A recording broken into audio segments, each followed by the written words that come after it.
Continue sa Ugda, Saudi Arabia.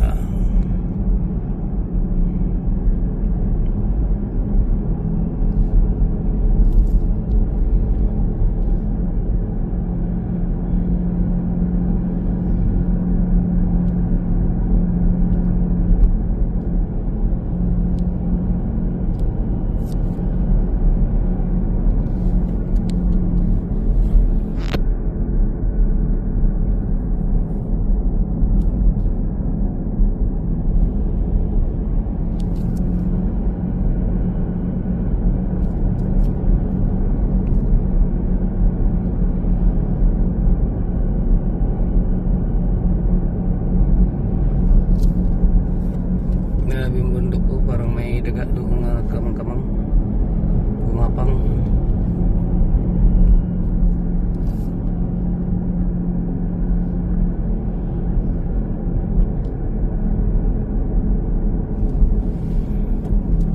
Maganda dito pag gabi.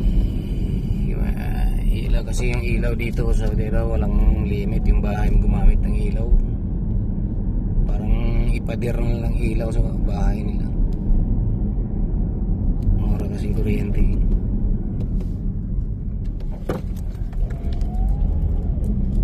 Hindi kagaya sa atin na mahal pang kuryente, marami pang kuratong, baliling, kurakot pa, lalong hirap yung mga tao.